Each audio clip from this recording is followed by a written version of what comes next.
look like this, it generally means that they're heading for water. They are feeding a little bit as they go, and there's a couple more still coming through that are going to cross the road just shortly. It looks like a rather large herd that is coming through here, and we positioned ourselves nicely in the shade because we're also feeling the heat.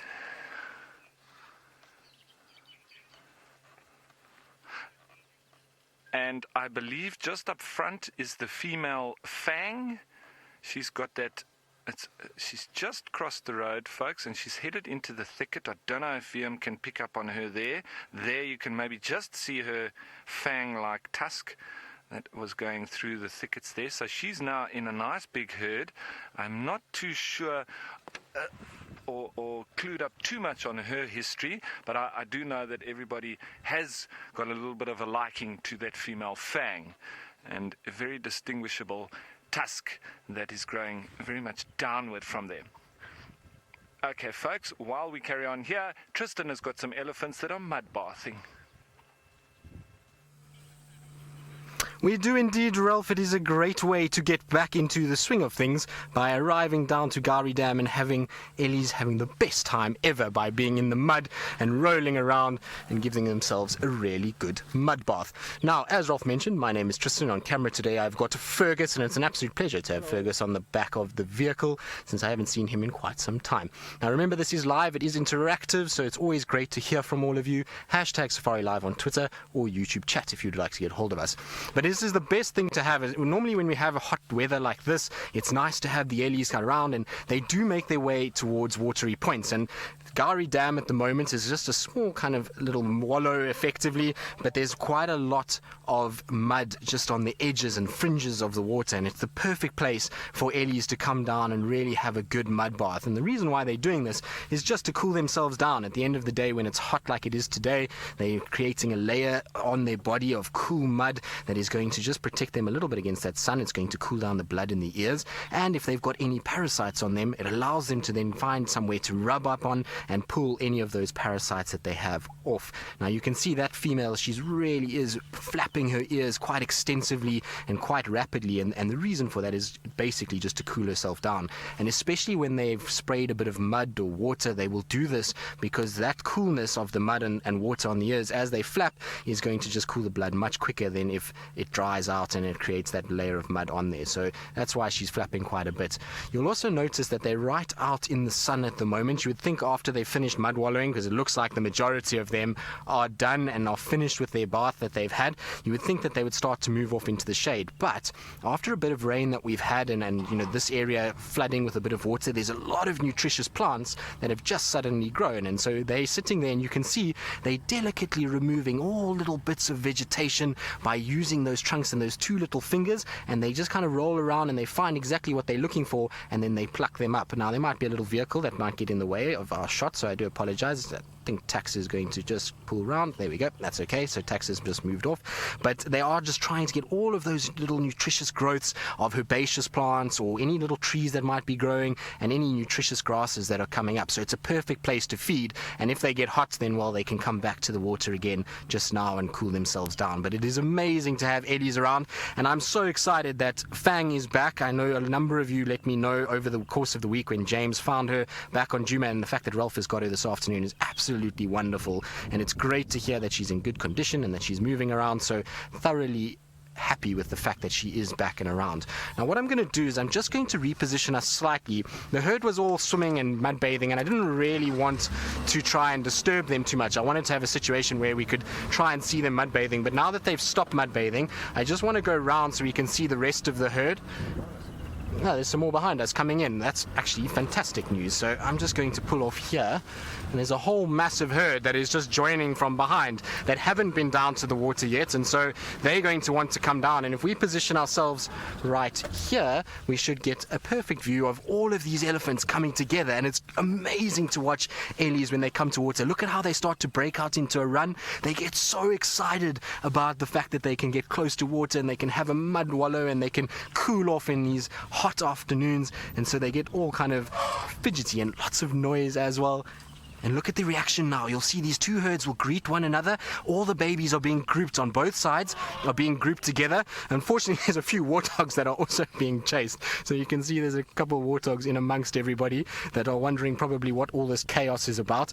But babies are all being grouped together. Herds are merging and they're busy kind of figuring out who's who. Look at them all coming down together. How cool is this? What a way to get back to work. This is so cool. And everybody into the water as quick as they can.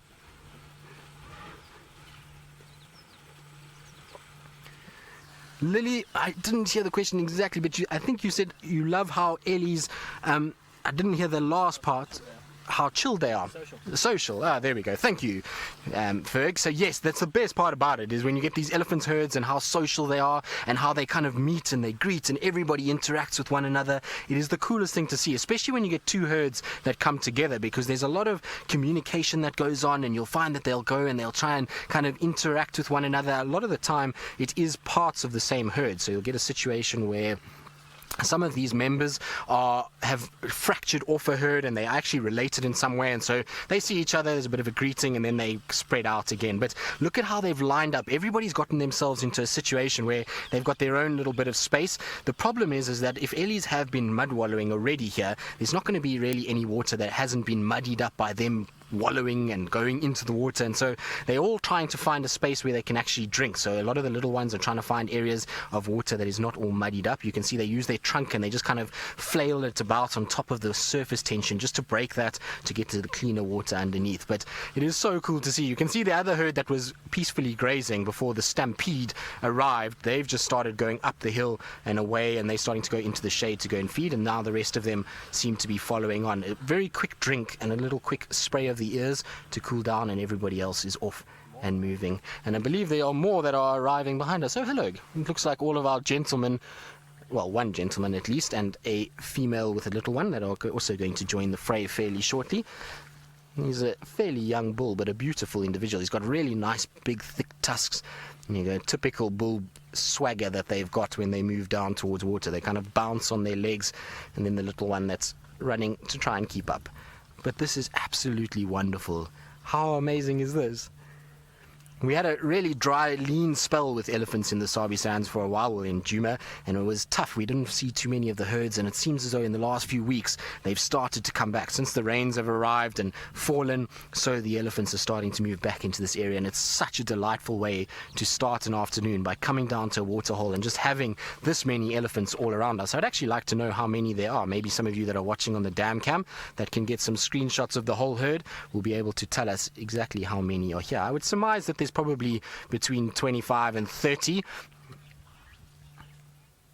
Now, I believe a lot of you are saying that this is a great welcome back surprise. It is. It's probably one of the best. Outside of Tundi and her cubs showing themselves this afternoon, this is probably one of the things I'm most looking forward to seeing. So I always love spending time with Ellies, particularly here at Djuma. We get Ellies that are very relaxed, and we get to spend time with them in close proximity, and they all kind of come around the vehicle. And it's just the most magic thing to be a part of these herds and to listen to them and watch all the little social nuances that they have in amongst the grouping. It really is a special thing to do, so I'm super excited to be back and to be seeing this straight away. It's one of the best ways, like I say, to start a working cycle. Hopefully it will be a good sign of things to come. What I missed most while I was in the Mara. So there we go. Fergus just telling me now that this is something that he missed the most while he was in the Mara. One of the things that he missed was this proximity to elephants and the sheer kind of intimacy of the sightings that we have here. So we get in amongst all the Ellies and we're able to spend a lot of time with them and follow them around, and it really is just the most wonderful way to spend time is amongst these big gentle giants. The other thing is about a lot of the Ellies here is because we're in a system where, you know, they aren't heavily poached, they're not really persecuted, and we're as respectful as we can be about them. They tend to be quite relaxed, most of the herds, and we get really kind of in amongst them, and they really are very relaxed with our presence, which is quite pleasant, and it allows for us to have these incredible sightings of them. Now you can see the herd that came down rather quickly are leaving very quickly. Now they're probably going to push off towards Buffelshoek. There's the little tiny baby at the back. You're going to have to keep up, little one. It's probably hard work in this weather to try and keep up, but they're going to probably head up to some of the bigger water points up north, maybe to have a better drink than the muddy water that they've had here. Now, while I admire our Ellies and just spend a little bit longer here because it's so wonderful to be back with them, let's go back across to Brent in the Maasai Mara with something that the area is very famous for. Yes, we are with the zebra. Now, he looks okay from this angle. I'm just going to try and move on. You can see him moving his leg. I'd say he's got away from a crocodile. And he's just turned, unfortunately. Let's try just get a different angle on him. You can actually see there's a big chunk of skin that's opened up. But why I think it's a crocodile, I can see what looked like other spots where the teeth might have embedded into him. But he keeps taking us roundy. So I'm just trying to see it. Now, we've checked where Scar was, but he has vanished. He is no longer there from where he was this morning. So it was right here. So I was sort of wondering, lions, can't you see this injured zebra? Because he does look quite sore when he moves.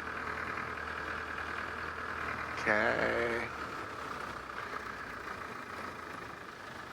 How's that, Jar? Don't you turn around before we get a chance to zoom, Mr. Zebra. So there we go. Now, can't really see those other spots where it looks like a croc gripped him, but that's on his other shoulder.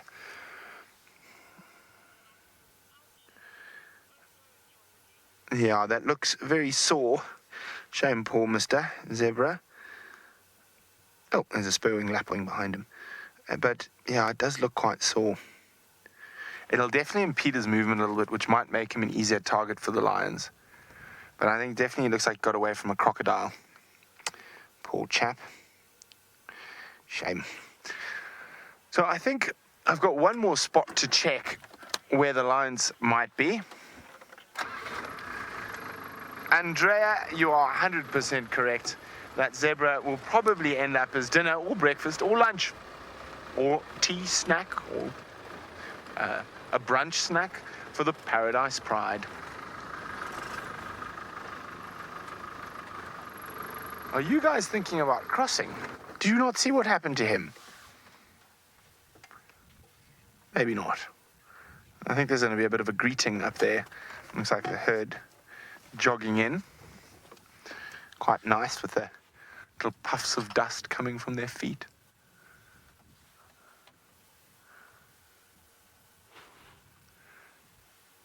Hello, zebras.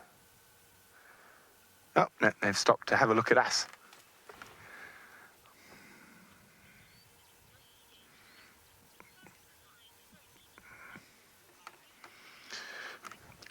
Hi, Lily, who's... Oh, there's a bit of a zebra argument in the background. Who's 6 years old. Lily would like to know if the lions don't eat him, will he survive? Maybe, Lily, maybe. Animals are so strong when it comes to surviving from what we would think are such terrible, terrible injuries. But they are very good at surviving. So we don't know whether he will survive or not. We'll definitely come back and check tomorrow to see if he has made it through the night. There's a little zebra having a drink.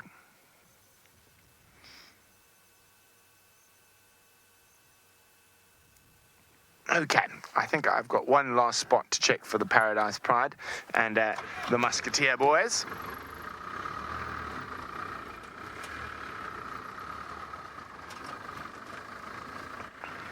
It is a favorite spot of theirs. I have seen them in that area quite a few times.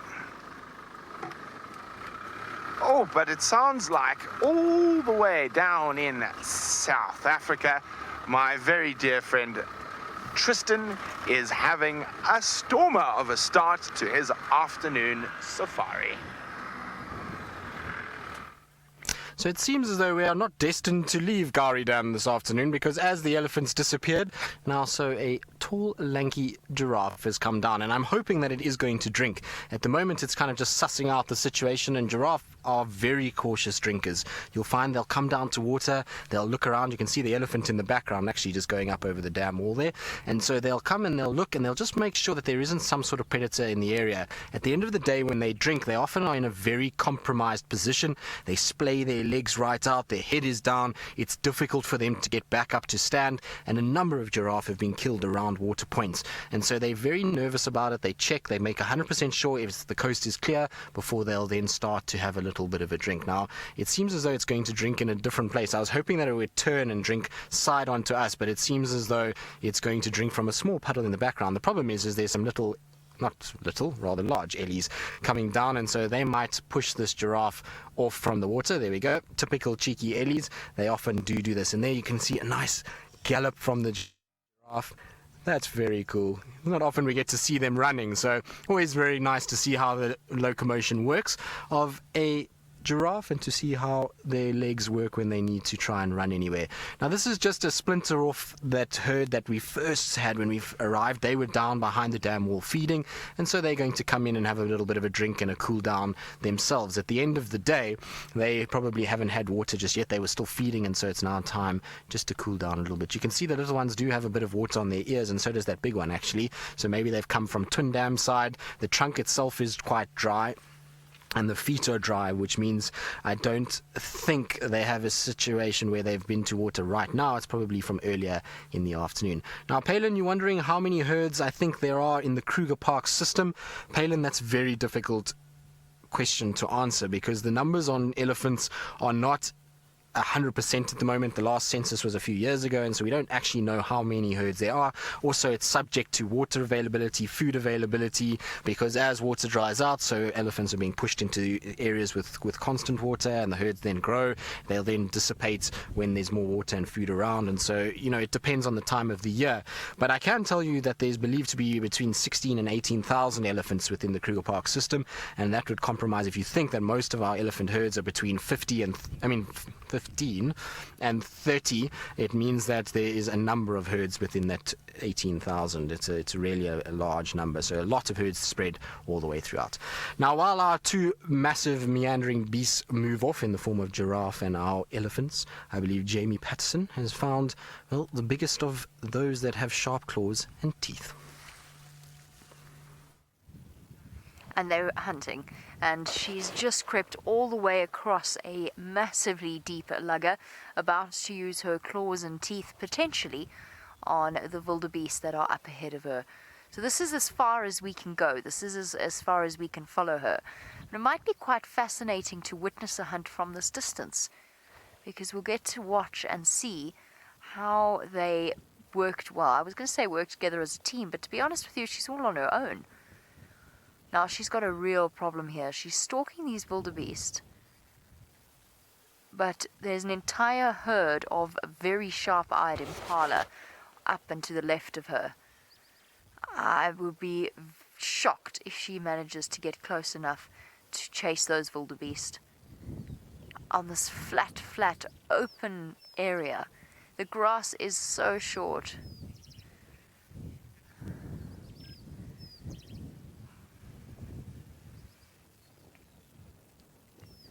Okay, Megs, it's your call as well. This is as close as I can get. So she's going to run all the way up the hill. But otherwise, yes, I think if you're happy, go for it.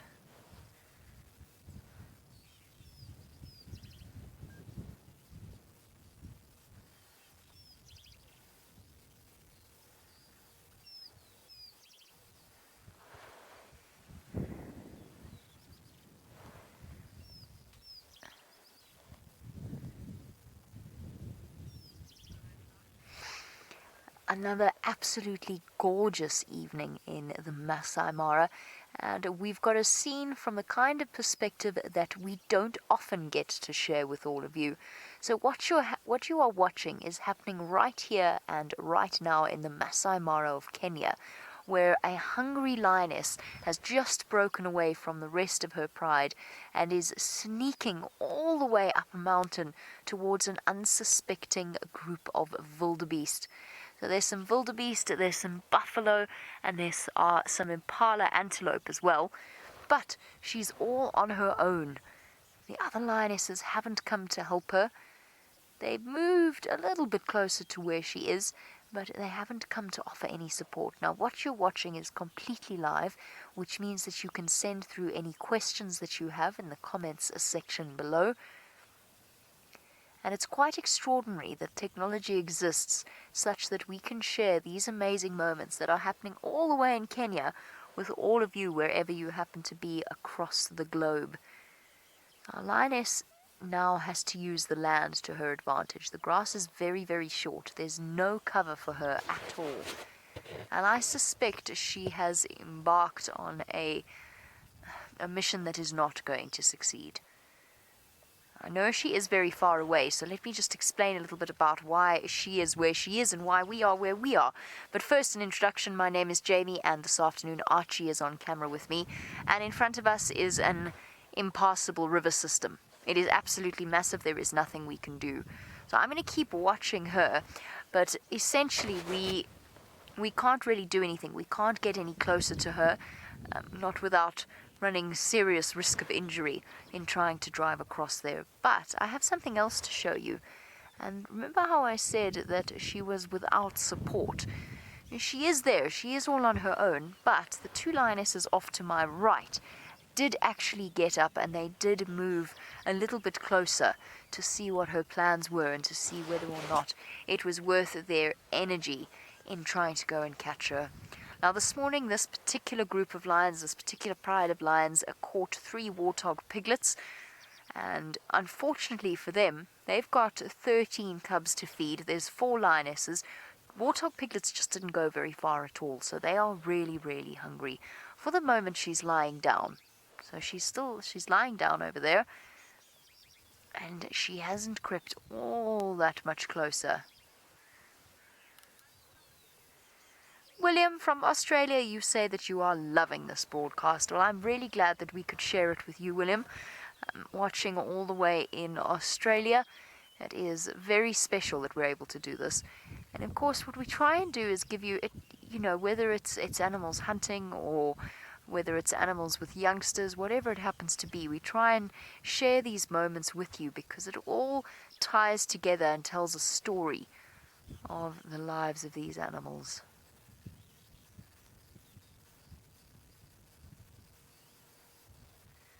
She stopped. There's no way.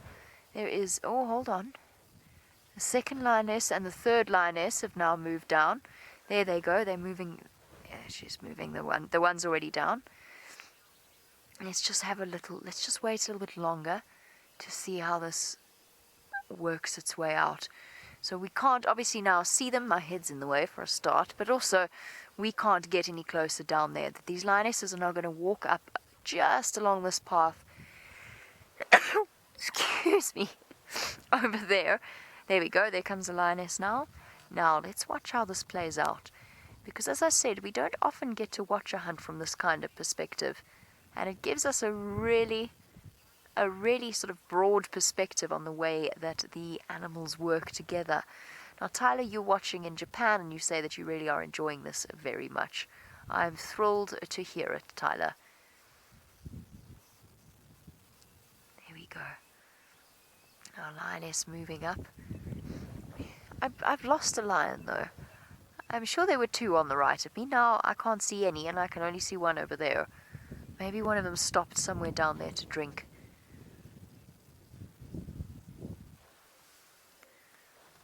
Or... no. One of them's definitely gone missing. So I wonder if she's not sneaking all the way around to try and get behind the wildebeest. It is possible. It'd be a bit of a stretch to try and get all the way up that mountain and around them, but it is possible. Karen, you say you know that it's bad, but you really hope that they get to catch them. I don't think it's bad at all. The lions can't go to a grocery store. They don't buy pre-packed meat. They need to eat. And I'll show you. I understand, of course, that you feel sympathy with the animal that's being hunted, but let me show you something that might help you feel a little bit better about the entire situation while we wait for these lions to move up. I'll show you something that will bring those of you that are sad, worried about the lions hunting, a little bit of comfort. So, off to my right, there are some very, very expectant little faces. Not the people in the car. I'm talking about the cubs over there.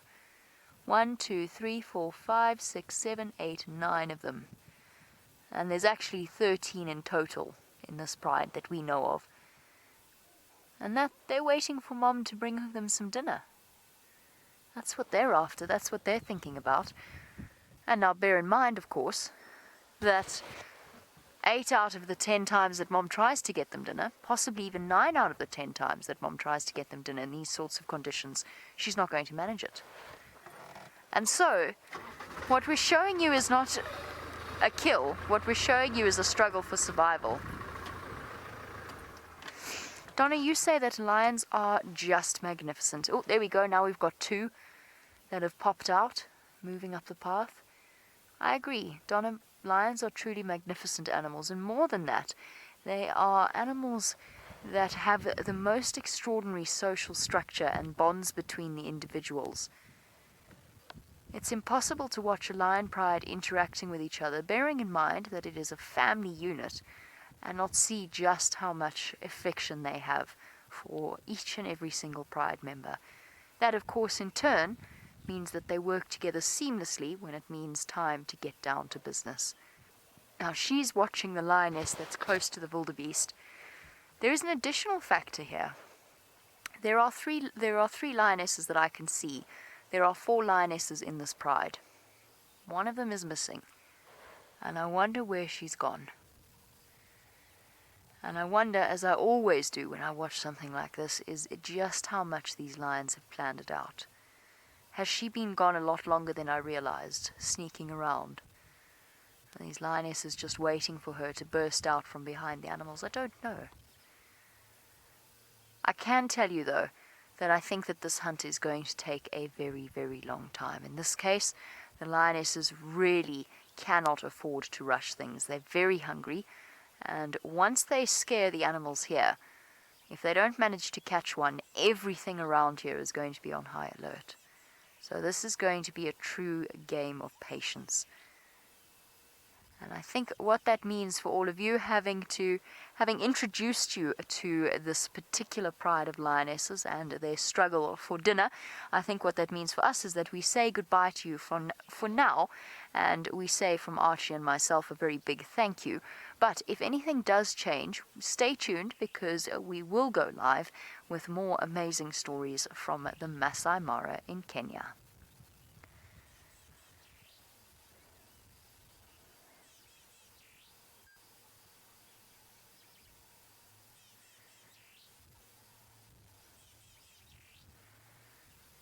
Right.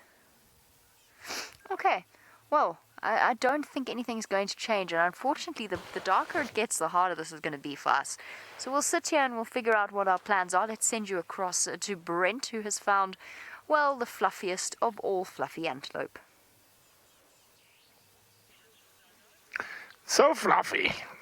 And particularly when there's a baby involved, which there is. Looks like they've just come down to the edge of the Mara River for a drink, but the female is very cautiously approaching the river, making sure there's no dangerous crocodilians. Now, there are less crocodiles in this part of the river than around the crossings, but there are still definitely crocodiles. I know someone has seen a zebra taken by a crocodile at this very spot.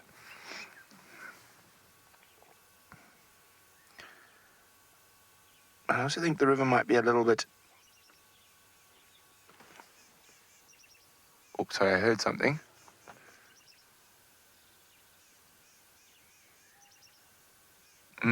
False alarm. I thought I heard some alarm calls a little bit upstream, but no such luck. There we go. She's going down to drink. This is a very popular drinking spot for lots of different animals. The zebra drink here frequently. The Thompsons, the topi.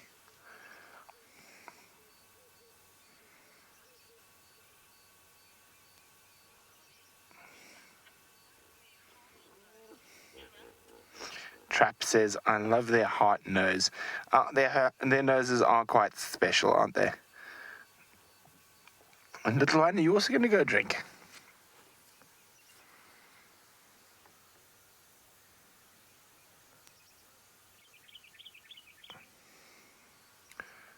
And you can see there's a little bit of rain starting. And little droplets all in the water, creating quite a pretty scene.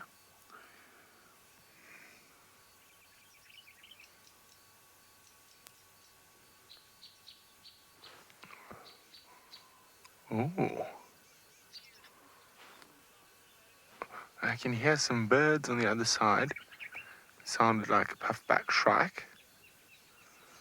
Just having a look to see if we can spot it. Ooh, we can hear the hippos. It is truly pleasant just taking a moment next to the river and listening to the sounds. So there's a big group of hippos. We can hear some weavers, dark-capped bulbul, rattling testicular.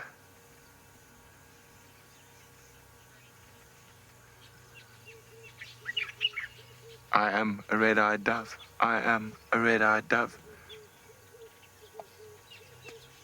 You can hear the doves calling.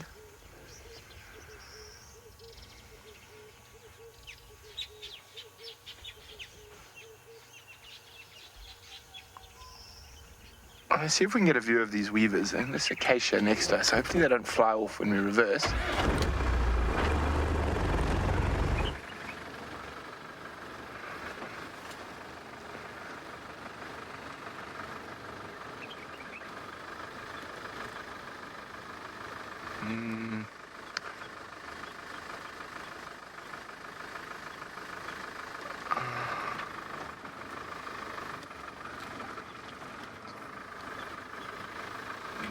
I can just make him out hopping around in the tree. Top of this smaller acacia. It's very difficult to see. I just see a shot of yellow. So, and there we go. There we can just see it hopping. I can't see which weaver it is. I can hear the hippos again.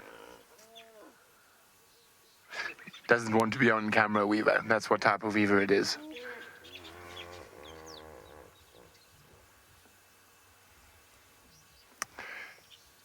And you can see those impressive thorns on the acacia xanthopelea. What do you spotted, Joe? The thorns. Yes, you don't want to be walking barefoot under one of these trees. Hippos think it's funny. Great jokers they are. Okay. I'm hoping we're not going to get wet, but we might. We've got a bit of rain behind us and a bit of rain ahead of us, but it looks like those little bits of rain we were seeing have stopped. So we shall continue on. Unfortunately, no luck with Scar and the Paradise Pride today.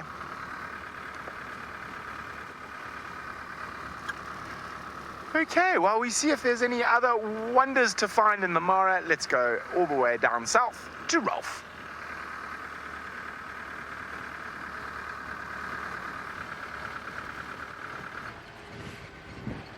So, folks, just a little bit of an update. There was some impala alarm calling, and a couple of the game viewers spread out, and there's been some tracks picked up of a male leopard. So it could be Hosanna, Tingana, Umvula, any one of these male cats. So we are trying to help locate these animals, and it looks like they've headed towards the Galago lodge. So we're gonna be just looping around and just seeing if we can pick up on them on this animal. it seems he is walking around now during the day. The clouds are coming over a little bit, and it's been such a relief. Every day this has been happening when it's been scorching hot, and the clouds have come through a little bit, and it's just cooled things down nicely. So hopefully we're going to find this male leopard moving. Sorry for all the bumps. I'm on a little bit of a bumpy road here. Might get a little bit better a little bit further on, but it's one of those days. We've just started out. We found those elephants who were lovely, on the move, moving towards water. I know that you did then watch some lovely elephants with Tristan.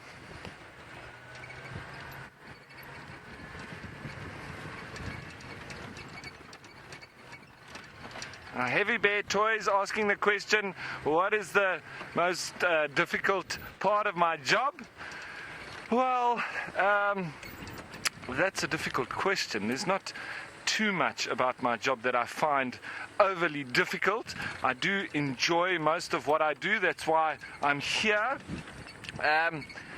Yes, I must say that, working in the tourism industry, I think probably one of the most difficult parts of working with people is the people, because we have a lot of different nationalities.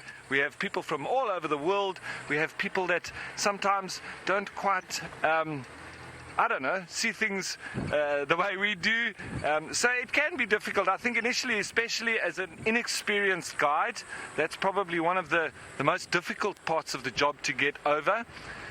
I think later it has come easier to me, especially once I've traveled around the world, to Europe, and also having a lot of different people coming on the tours and staying in different lodges. I think you get to understand people a little bit better, but that is probably one of the most difficult parts, especially initially as a young guide. Once you get to know people better and the way that they generally operate, different nationalities, I think it then becomes a lot easier to handle. So yes, I think the animals are a lot easier to handle than people are. They're a lot more instinctive, I think, and they're not as emotional, I would say. So it's quite a bit easier to work with animals, but they don't talk as well, so it's a little bit easier to understand body language, etc. So yeah, quite a difficult thing to get your head around different nationalities. But eventually, as I say, it does become second nature, and you know that French people like certain things or things done in a certain way, especially around food and the table. Americans might like things differently, and the British, for instance, like things their way. So everybody likes their own little way. So yes, but it's not to say that anybody's way is the best. It's just that everybody around the world do things differently. So we're going to continue here along the road looking for this leopard, and I'll give you an update shortly. In the meantime, let's go over to Tristan and see what he's been up to. Well, we just left Gauri Dam after spending some time watching all the different creatures coming down. There was some nyala, there was impalas, the giraffe were there, and we decided once they all started leaving that we would also take our leave of absence, and we're going to try and see if there's any sign of Tundi around Nyala Road South. Now, I know Scott and Ralph were out this morning, and they think that they found where she's been going up and down, and so I'm in the area just to have a little look. So far, nothing that I can see other than an Egyptian goose that seems fairly relaxed with life. It doesn't seem as though it's too upset about anything moving around in this particular section, so I don't know if she's been moving during the day today. Maybe she's at the den site, wherever it is, and just resting, or she's found herself a shady spot to rest. Either way, it's worth checking around here. I want to try and see if maybe she's moved the den, if we can try and pick up exactly where she's moved it to. I think that's going to be my mission over this next little work stint, is to try and find Tundi and the little ones. That least the plan anyway. Whether it works out or not, I'm not quite sure. What is surprising with our Egyptian goose is that there is only one of them. I would have thought that we would have had a pair here. They generally are in pairs together. It's very seldom that you see one by itself. So maybe the other one is drifting somewhere at one of the other mud wallows, maybe a chelapan just across the drainage on the other side. So, Dead Tom, no, nobody's actually seen Tundi's cubs yet. No one's actually had any visual of them whatsoever, and that's why we're trying now quite intensively to start looking for her and to try and really see if we can find and confirm if there are cubs, how many cubs, what the situation is, how big they are, whether or not our timing in terms of what we think how old they are is correct. And so that's why we're going to put in concerted efforts over the next few weeks to try and find this and try and find exactly where she is. At the end of the day, something might have happened to them. You never know. Maybe she's not denning anymore, but the signs are that she still is. The way that she's moving about and going back and forward in similar areas to where she's been over the last, I would say, 6 weeks is an indication that she should be somewhere in this general vicinity and should still have cubs. We know that she did have suckle marks the other day. I did ask somebody, they said they saw suckle marks on her, so she must have them. It's just a question of whether they've survived and if they are still alive, indeed still alive. So we're going to try our very best and to see if we can find them. I am positive. I feel like we are going to find them shortly.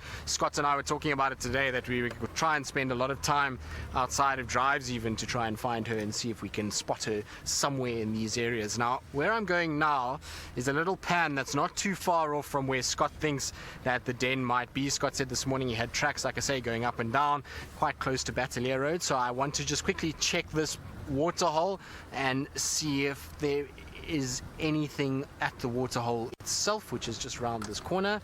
There's some franklins, so that's not going to bode well for a leopard. Let's just check here quickly. So no, it looks as though it's all quite quiet around this little watery mud wallow. This is where I was talking about. It is a section that I've seen her drink at a few times, so I thought I'd just come and check.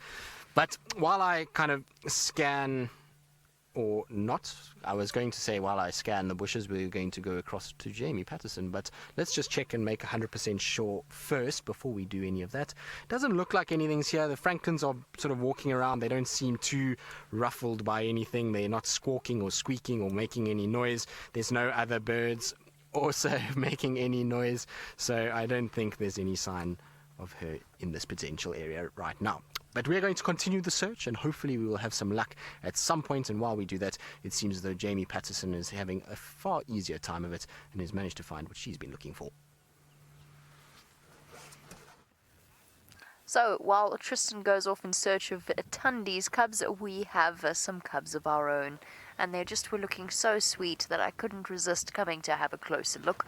Although I am going to turn around and go back towards the other lionesses shortly, because just as I left them, some zebras started moving down towards them. I'm just going to keep looking backwards. The reason I actually left, apart from the fact that the lion cubs are so cute, is because it started to rain. So I needed to put the back of the car towards, well, in the direction that the wind was blowing the rain in from. But we seem to be a great deal better off now. But it's still a nice moment to just stop and look at the lions in front of us. There was one off to the right, but I've lost it now. And where is it? Anyway, let's keep looking at the lions on the termite mound. Let me move my head out of the way. 1, 2, 3, 4, 5, 6, 7, 8, 9, 10. I keep trying to do a head count to work out exactly how many are around, but it hasn't worked out so well. Ah, there's a voice I haven't heard properly in a while. Over the radio.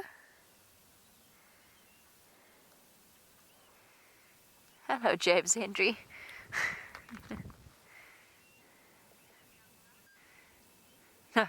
No, you can go ahead, Megs. I just heard James chatting to me over the radio. He wasn't actually trying to chat to me.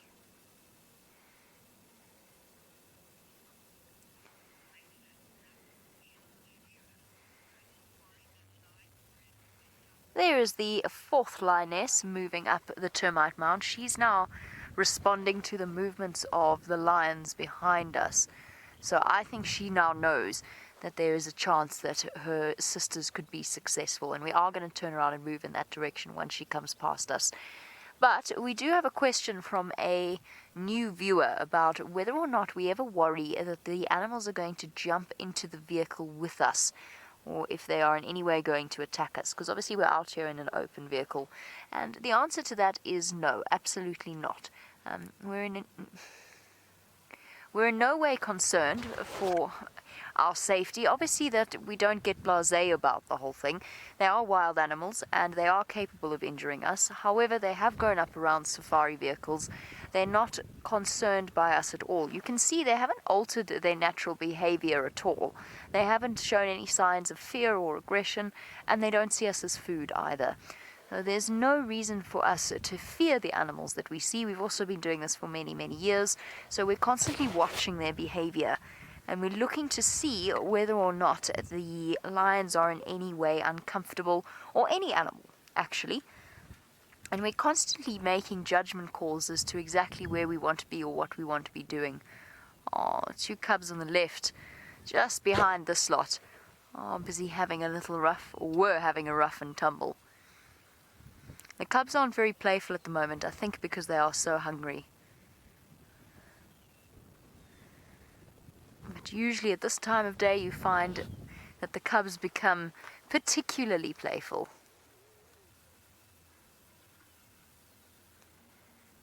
There we go. That's called lazy wrestling. That's what's happening right there. That is lazy wrestling. The size of that one's paws. Plop, on your head. Got your head.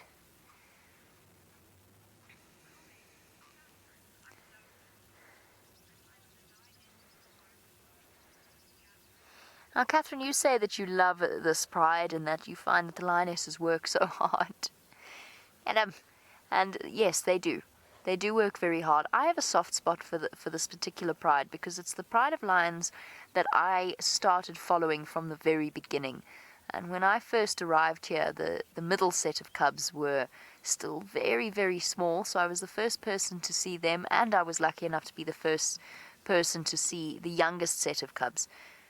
And I have followed them for many, many, many hours overnight, back in the beginning. In fact, I probably have spent well over 100 hours with these lions. Would that be excessive? No, it wouldn't be. That would be about fair.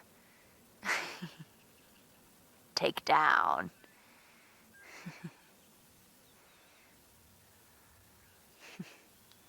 Wrestling each other. I would say I've spent over 100 lions with these hours. Exactly. Totally.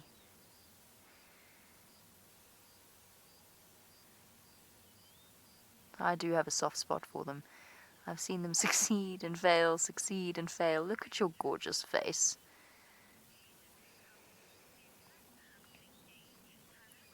Hannah, at around about 1.5 years will be the soonest that the cubs will really start to be able to participate in a meaningful way to the hunt, and it's only at around about 2.5 years old that they stop messing it up. So they will participate from now. So the older cubs are big enough and strong enough that the lioness is in a situation where they've caught something like a buffalo calf or whatever it happens to be. If they don't think that the cubs will injure themselves, the cubs will be allowed to practice their hunting skills, practice their killing skills, actually, if I'm honest, because by then the hunt is over. So they have to learn, but they're still just a little bit too young. The eldest ones, I keep saying 8 months, but I think that's because I've lost track of time. I think the oldest ones are around about 9 months now, possibly even a little bit older. Obviously, I wasn't here for when those cubs were first born. Oh, have you ever seen such hungry-looking cubs?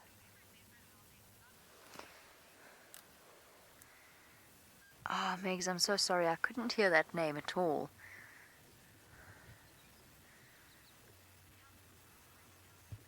Hampus. Hampus wants to know if lionesses raise their cubs on instinct, or do they remember how their mothers raised them, or perhaps have they observed how their aunts have raised their their cousins? We don't know the answer to that, but I would say that the most likely answer, realistically, is that it's instinct. I mean, we don't remember things from our early childhood, and or from when we were babies, and I doubt that the cubs do either. And that instinct is so strong. Essentially all female animals out here, most female animals, have got such strong maternal instincts. And you see it in action from the minute the lionesses have their cubs, and you can see they do learn. I think that they do learn certain tricks of the trade, but you watch them with their first set of cubs, and you see this almost confusion on their faces as they stare at these little bawling creatures, as if to say, what on earth have I done? What are these? What am I meant to do with them? Why is it yowling? And then, of course, they know instinctively how to pick it up, how to feed it, when to introduce it to the pride, not to introduce it to the pride in the early stages. Those are all powerful instincts. Hey, beautiful. Yes, we're talking about you. That's the last of the females still. There's some really great free advertising right there. Behind the lion's head.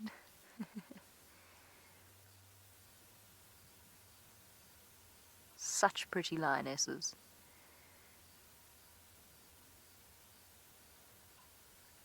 What do you think, girl?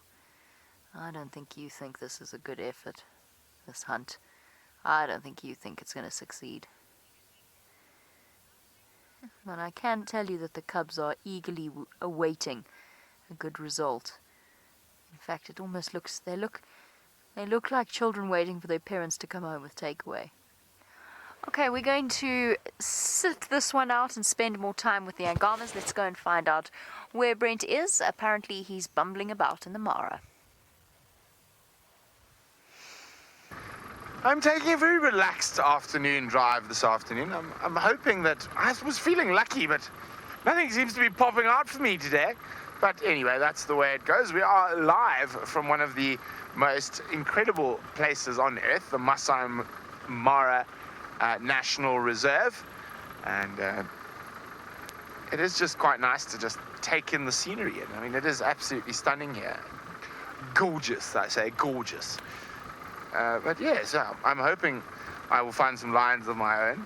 I'm checking very carefully that quite often the Mara River Pride pop up in this part of the park. What have we got there? Nothing.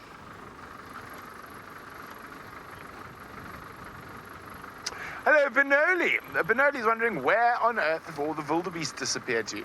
Well, they've gone south. Well, not all of them. The wildebeest of the main section of the migration. Hi. No, not this way. Only that side. What have you seen on that side? Lions. But that was a long time ago. Yeah. I saw you there. Not me. I was off this morning. But yeah, so one of our cars was there. We saw 2 cheetahs by the border. Yes, the 2 border boys. Okay. We saw 2 lions, male lions. Very nice. Good safari. You're the guys who have brought me to Mara by your post. Oh, wonderful. Safari. Well, we're live right now. Yeah. So everyone's watching right now. We're broadcasting live across the world. No, we are. I follow your post on Facebook. Perfect. That's what has brought us here. Well, great. I'm glad that it's brought you to the Mara. And it's a nice time of the year to be here. There are very few animals. So. There are plenty. You just got to look hard. Okay, guys. Well, have a good drive. Okay, sorry about that, folks. What was I talking about, Jahowie? Can you remember?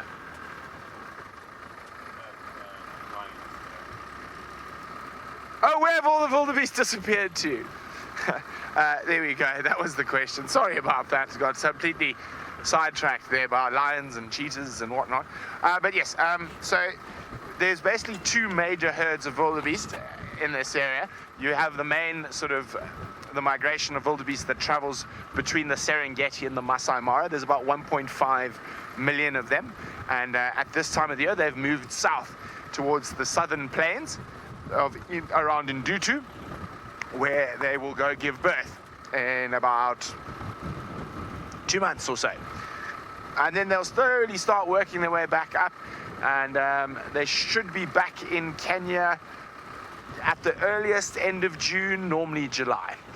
However, we have about another 250,000 which are currently spread from around Musiara to Talek and into the conservancies. They are called the loiter herd, and they do not leave Kenya.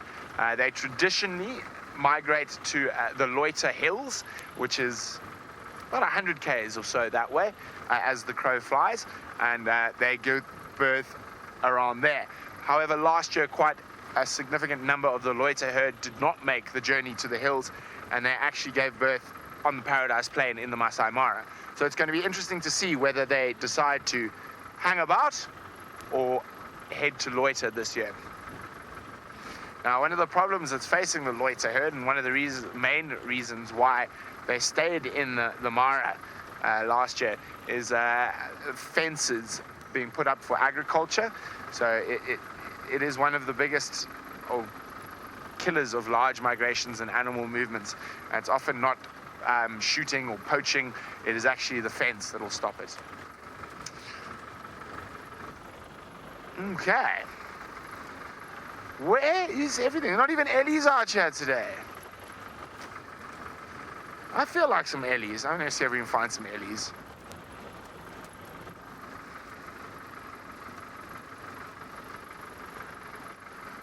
And as I said earlier, I was really hoping to find some Ellies having a mud bath, and, well, Tristan had the elephants mud bathing, so I'm a little bit jealous of him.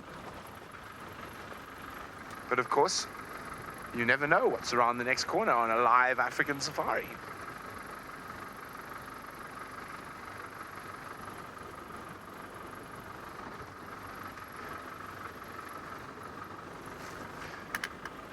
Oh, I think I've lost, there we go. I lost comms with Megan, but I've got it back. But let's go quickly back to Jamie and her lions. Our lions that are posing so beautifully for us. This is such a rare and wonderful opportunity for us to see all of the Angamas together on a termite mound. It's just such a special image, or at least most of them anyway. I might not yet have been able to do what I was expecting to be able to do. I thought at one point or another we'd get all of them walking from one spot to another. And I thought maybe we could do a quick calculation of how many males and females are here. It hasn't quite worked out that way because they haven't moved since I arrived. So I'm still keeping an eye on where the lionesses are. I can't see them at all anymore back on that slope. And unfortunately, as it gets dark, obviously it's going to be harder and harder for us to be able to see what they're doing. Our infrared lights won't reach there. So there's not all that much that we'll be able to do about it. Some big yawns coming from the cubs, some signs of moving. Quite a few of them giving each other a bit of a clean, or their own feet a bit of a clean.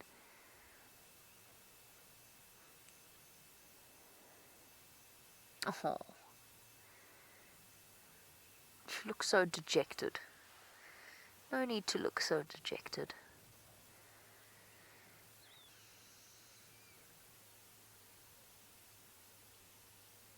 So much riding on those lionesses' hunting efforts over the next few days.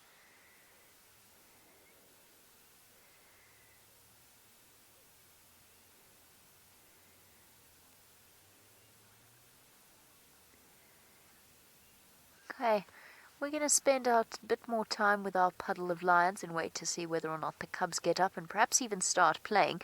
Let's send you back across to Rolf, who has had a truly special afternoon surrounded by elephants. Okay, folks, we've been driving along the Nwalwati River, and we've just come across a small group of elephants that are just enjoying themselves in this lovely, cool riverine vegetation next to the river, and they're feeding a little bit. There were two males that were just having a little bit of a sparring session, but they seem to have calmed down a bit now. So if these elephants start to come towards us, I will be moving out the way of them rather quickly, and you can see them now. They're starting to spar off again. I'm just keeping my eye on them because as they make their way down towards us, I don't want to be getting in their way. They're in a little bit of a boisterous mood, and sometimes when one can be pushed around a little bit, they can start to take it out on you. So I'm not going to let them get too close to me, but if they stay in that general area, then we should be all right. And there are just starting to be a little bit more elephants popping up around the area. So just moving back slightly, folks, because we are in a little bit close here, and I don't want to get involved in their little scuffle. But quite nice to see them facing off like that. The bulls do sort of have this play fighting, and it is a couple of youngsters that are fighting like that. They've moved into the thicket a bit, but this is all very important for later in life when they do become very big males, and they can literally fight to the death.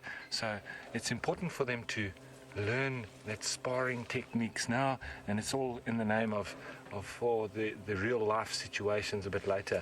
Generally when they're a little bit younger like this, they're just pushing and shoving each other around like older teenagers would, a bit of arm wrestling and a bit of fun.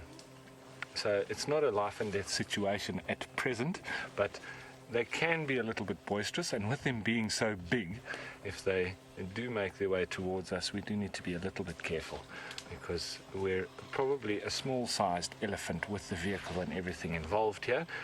So it's just important just to give them their space. That's all. Now there's a little young bull here. I think I'm having the feeling that it's a small group of males.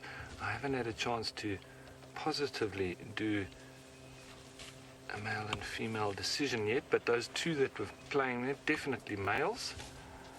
And there they're having another go at each other. It's nice to see them.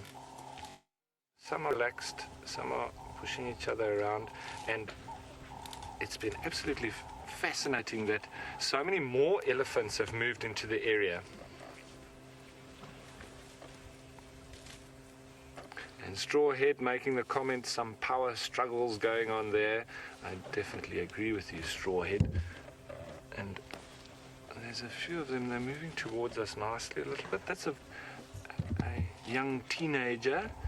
He's a lot younger than the rest, so probably wouldn't get involved in the scuffle because he's a little bit too young for that. But he's also witnessing it and also realizing that that's what boys do. So learning, even if he's not partaking. And you can see with the flapping of the ears, that's all down to this nice heat that we've got. Right, folks, we're just going to jump over to Tristan, who's got Hosanna for you. We do indeed. We've managed to come down to Twin Dams, and there you can see him just striding. He's crossing over into Little Gari, so we're not going to be able to have him for very long at all. But he's going down towards Baboon Pan. Hopefully he's going to have a little bit of a drink. You can see the impalas are shouting at him at the moment, making quite a bit of noise, telling him that they've seen him. And you'll see impalas will actually run closer towards him like that when they shout at him, just to try and keep him in sight and keep him in view. And you would think that that distance would be really, really close and that this impala would be in a lot of danger, but they are well aware of how fast he is, and they are much more fleet-footed over that distance, and they can get away much quicker than he can get to them. But you see he is scent marking, so for all of you that have been asking whether or not Hosanna has been scent marking, that is a typical scent marking maneuver. First to rub the face, the glands on the face will then cause this animal to secrete from there, and that will be a marking, and then he lifts his tail and he sprays urine to be able to scent in that area as well. Now I'm going to go forward just a little bit because it looks like he might drink, and if he drinks then we can at least see him drinking. I also just want to get off the main road because otherwise we're going to cause a bit of a traffic jam, but it seems as though he's going in towards the water hole.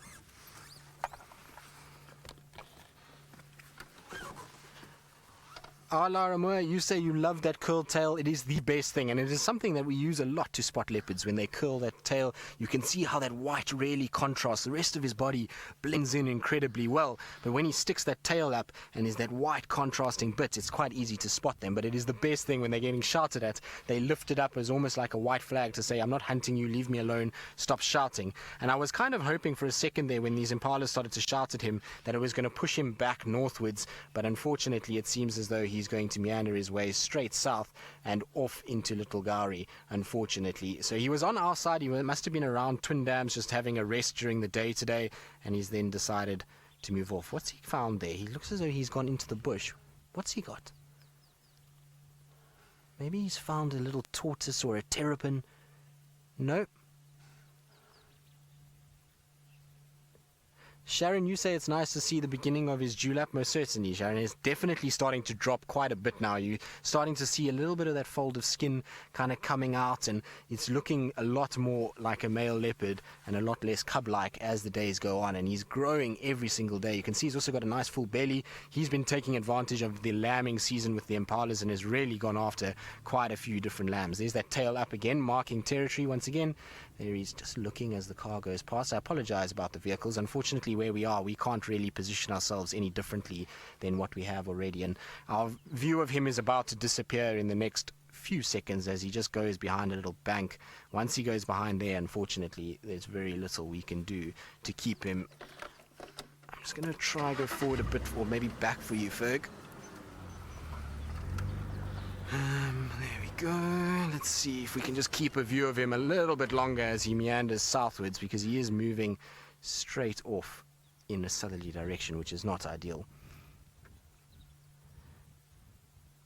But we were still on our Tundi search, and we were just checking the Mulawati when we heard some impalas alarm calling, and we were told that there were impalas alarm calling close to this area, so we came to just investigate, and I'm glad we did. I thought maybe Tundi could be moving around. At the end of the day, she's in a situation where she would be looking for water and potentially maybe even hunting and moving from the areas where they had tracks of her this morning. And I thought maybe she might be down at Twin Dams. We know she does come down here every now and then, but very pleasant surprise to see the young prince. He's always a welcome sight in our area, but I think, like I say, that is the last view we're going to get of him as he just disappears. And watch that camouflage as he goes behind these bushes, completely disappears in the space of 2 or 3 seconds. It is so good to see leopards again, and particularly Hosanna. It's wonderful when you get back and you see all these characters again and you get to kind of sit with them. And I know this has not been a very long sighting, but it's always very pleasant when we get to see them. So, very nice. Right, well, I'm going to carry on trying to look for Tundi in this area since I'm down here, and maybe we'll get lucky. Maybe Hosanna will come back north. We'll just keep an ear out. While we do that, let's go back across to Jamie, who's still sitting with the beautiful Ngama Pride. I would have been very surprised if Tristan wandered away from just having got back from leave and hadn't found a leopard. I definitely would have been, I would have been shocked, to say the least. So our beautiful lion cubs are still posing beautifully for us. And not only that, we're even more privileged because one of them has chosen to come and sit right next to our vehicle. Hey girl. Beautiful cat. Yes. So she's right up next to us. She went to go and investigate exactly what the other 3 lionesses have gone off to do. And to provide an extra layer of entertainment, there's a vehicle that drove into a hole and is now stuck. So we've got all sorts of things happening here in this particular sighting. I keep checking behind me just to make sure that the adults haven't launched themselves after dinner yet.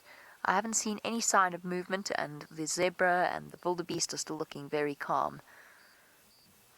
Nothing's happened or nothing's changed yet.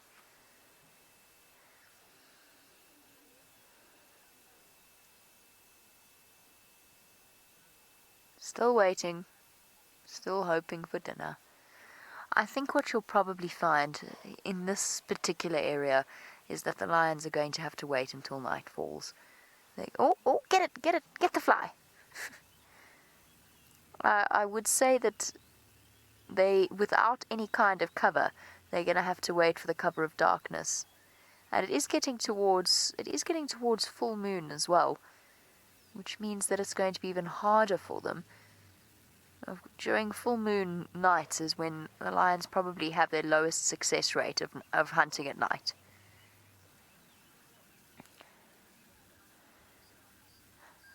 Dr. Nubb, we actually spoke about this question this morning, funnily enough. Dr. Nubb is wondering about how long a lion can last without eating. And obviously it depends on the condition that the lion's in. It depends on if it's a tiny lion or an older lion. But for a healthy adult lion, I would say that they could probably go around about 3 weeks, possibly even more.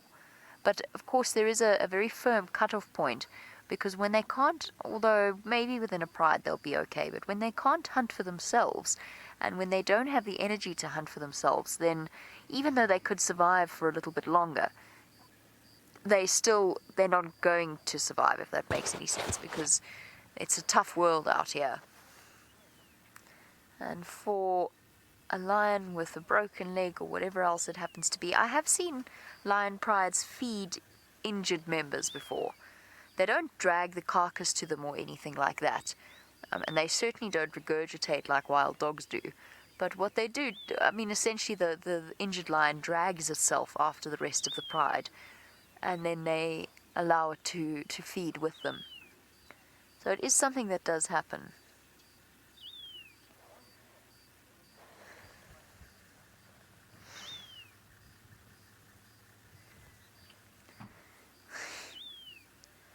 Mom back yet? She brought us dinner. What are those tufts of hair sticking out of the side of your ears there? They look ridiculous. You look like you've had a really funny haircut. Is it just my imagination? Does anyone else see that on that lion cub on the left? Those two little tufts of hair? It's just because they're so symmetrical as well. It's hilarious. What is all of this hullabaloo, huh, guys? Oh, here comes one of the cubs, the cub that was next to us. Let's just have a look at her quickly, because I want to show you what I meant about the cubs looking a little lanky. They are looking a little lanky, are they not? She definitely does. Okay, as our young lioness settles down back on the termite mound, let's go and see whether or not Brent is still driving about the Mara and what he's searching for. I am. I'm not sure what I'm searching for. At this very moment, I'm searching for anything, because there is not a heartbeat around me. There's not even a timid topee in sight. But we do have a breathtaking view, which I'm going to show you. I'm just going to get into the right spot, line up a lovely shepherd's tree. There we go. How's that?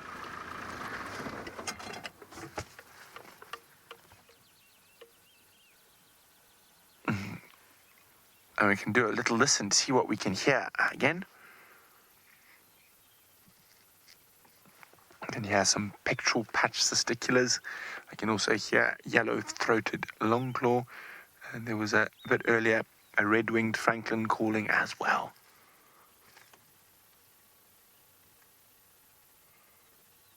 And a cricket. Absolutely gorgeous. Okay, now Omka was wondering, since there is a policy of human intervention in the Maasai Mara, would the park feed the animals during a drought? To be honest, I don't know. No, Jawi says not. And Jawi has been in the Mara a lot longer than us, so I'm definitely going to stick with Jawi, so no. So, and again, it seems to be that the lions, the leopards, and the cheetahs, and elephants, rhino, are pretty much what they will use veterinary service on. I can't see them, for example, using the vet on the zebra we saw today. But I'm not sure. No, I didn't think so. But yes. Now, on the other hand, if that wound was from a snare, I think definitely then they would get involved. It's quite an interesting one. And, everywhere is different, and I'm sure they have their reasons. I tend to lean far more to the side of let nature be nature. I mean, hypothetically, for example, you keep fixing male lions, they stay at the head of the pride longer than they should and start mating with their daughters, and that affects the genetics of the whole population, even though that particular individual might be spectacular or special. But he's only one lion, and you can't look after one lion or two lions. You need to look after the whole population. The health of a population is far more important than one individual in that population. Probably getting into trouble for saying that, but anyway, well, it's what I believe. It is my opinion.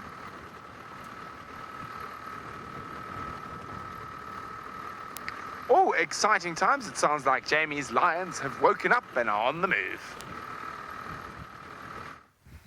That's 2 males, 3 males. My lions are indeed awake. That's 3 males. And we've got... Okay, so 3 males. Let's just count the males. That was a female. We've got... Hey, you're in my way. Move. 4 males.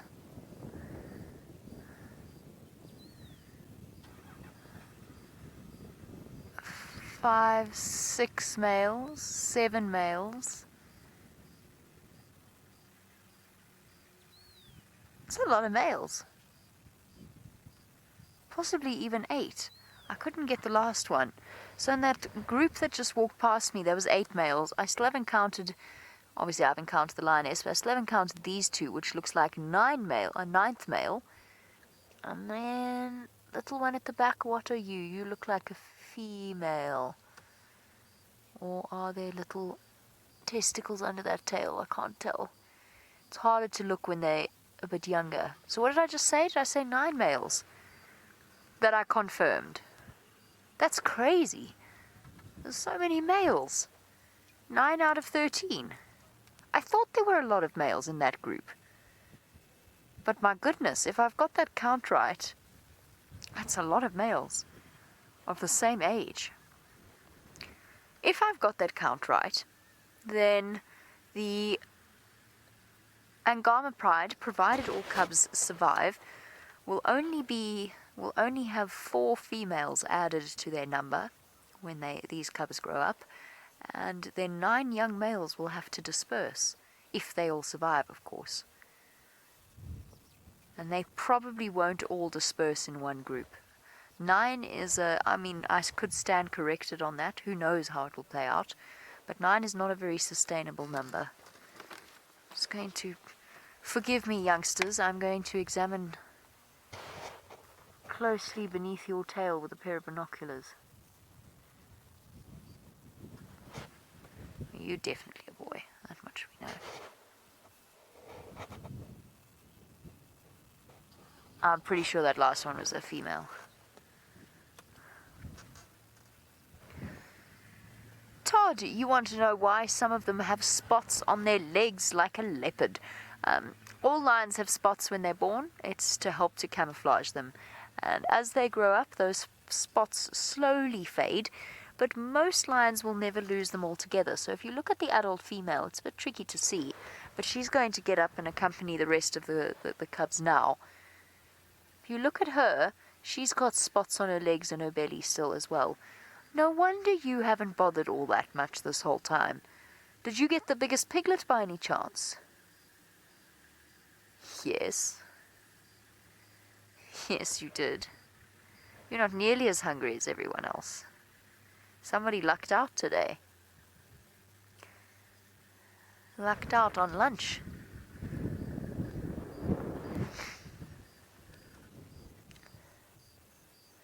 Is this the lioness with a limp? I just want to see if that's not why she's also stayed behind. I didn't notice any of them limping today, this morning, but I did the last time I saw them. So this morning they all seemed fine. But I just want to check and see if she isn't the one that I saw limping about a bit earlier.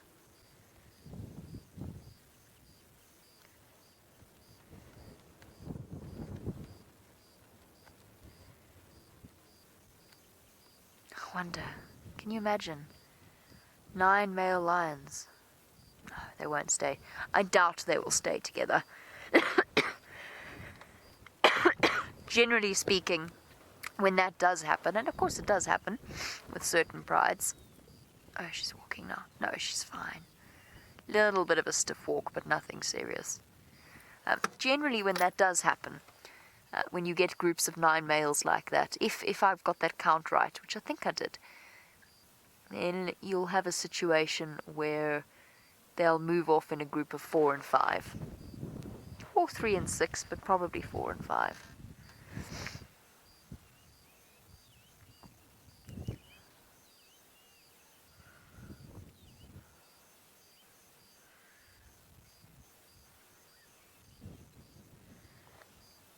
Marsh, you want to know, sorry, I'm having a chuckle because I'm thinking about lions with table manners. You want to know if they catch a large zebra, will they share nicely? Not in the state they're in at the moment, no. I'm just going to wait. I actually can't turn on the vehicle yet until she's a bit further past us, otherwise we're going to give her a fright. No, not in the state that they're in. They're hungry. They're really, really hungry. If they're full and there's plenty of food to go around, then you'll find that the growling and the snapping at each other is kept to a minimum, but when they're really hungry like this, it's a bun fight, essentially, for who gets what piece of the meal.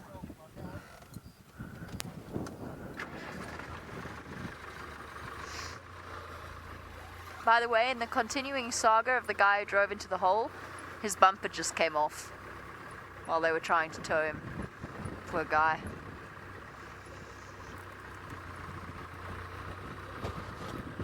Okay, just going to catch up a little bit to these lions, see what they get up to. Let's send you over back across to South Africa. You've already seen a waterbuck here in the Maasai Mara. Go and have a look at one in South Africa. Yes, folks, we're right near Twin Dams, and we've just come across some of these female waterbuck. A lovely, nice view of them, swishing their tails around, keeping the flies at bay. Obviously, remember that the females don't have horns and very easily identifiable with this lovely shaggy coat. They are right near the water, and you won't generally find them more than 5 to 10 kilometers away from water, and that's actually quite far. They're generally within 5 kilometers of water, but it all depends on how far they need to go for the grazing. Now, it should be time for them to start dropping their young quite soon, and the predators will be having an opportunity to change their diet a little bit, because they've been filling their boots on the little impala, and now I'm sure that they will be moving across to some of the wildebeest, zebra and waterbuck youngsters in the near future, because they'll also be dropping quite soon.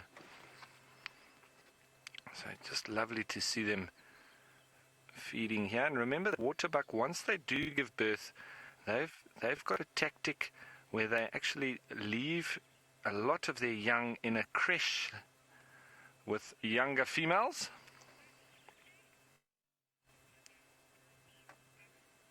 Pisces Bobby making the comment, they are just beautiful. I agree, absolutely. And especially with that toilet seat ring on their bottom. It's like really a game of pin the tail on the donkey. Except the tail is right in the correct place. So one of those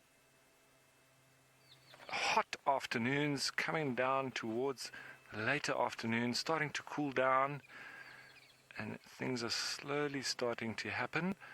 A little bit more movement all round from the antelope, from the predators. I hear that you did have a little sneaky peek of Hosanna before he left the property with Tristan. So that's fantastic news. And we're going to go on our way towards Chitwa Dam. So we're going to be heading along this way. We're not quite sure if we're going to have signal in that area. There are a little bit of gremlins around there today, so I'm not going to set you up for us not going there, because it's not for sure. So we're going to head that way and we see what happens. But there has been a lot of movement of the leopard in that particular area in the last few days. So I do want to just cover that area. And if we don't come right, there has been talk of some lions in the Buffels Hook area. So we've got a little bit of a plan around that, heading towards Chitwa and then maybe towards Buffels Hook. And in the meantime, we will also be listening out for all the other guides if anybody else hears anything. So let's start up. Let's carry on down the road while we move past these waterbuck who are quite just moving around.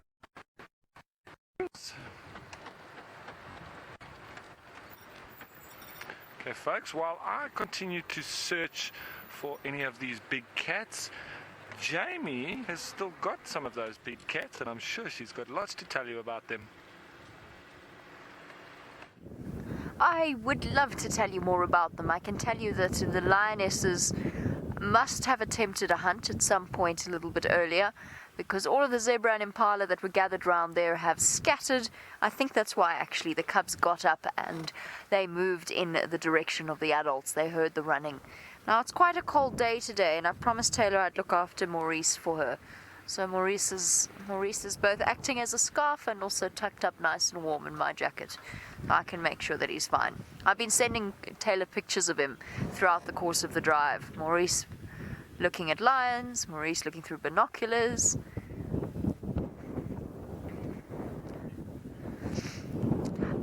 Julia, very good, very, very valid point, because of course the fact that we are able to enjoy the animals like this means that it's a privilege not to be abused in any way. Now, Julia is wondering how close are the vehicles allowed to get to the animals. There is a Mara ranger here, and there always is at a busy sighting to make sure that all rules are obeyed. And you're looking at, if I remember correctly, a distance of 30 meters at absolute minimum. If I remember if that was the case. We always gauge exactly how close we're going to go. Obviously, there's situations where you can't help it. If an animal chooses to come and walk right next to you and lie down next to you, that's not your, that really, it's nobody's fault, and you can do more damage in terms of upsetting the animal by then moving than you have by allowing them to walk in your direction. So as long as you're not allowing them to break that personal... why am I spoonerizing everything today? Break that personal space barrier, then you're absolutely fine. So you don't ever let them touch the vehicle. I can't show you, unfortunately, because we'd be terribly against the rules. But the situation unfolding to my left now has 1, 2, 3, 4, 5, 6 vehicles, plus the guy who's stuck. Hey, he's out! And a ranger, and some slightly lost tourists. It's hilarious. I can't show you, unfortunately. Okay, so another exciting, it's never a dull day in the Maasai Mara, but it is time for the Mara team to say a farewell. So we'll send you back across to my friend back in South Africa, Tristan, who has continued his luck and found you some elephants.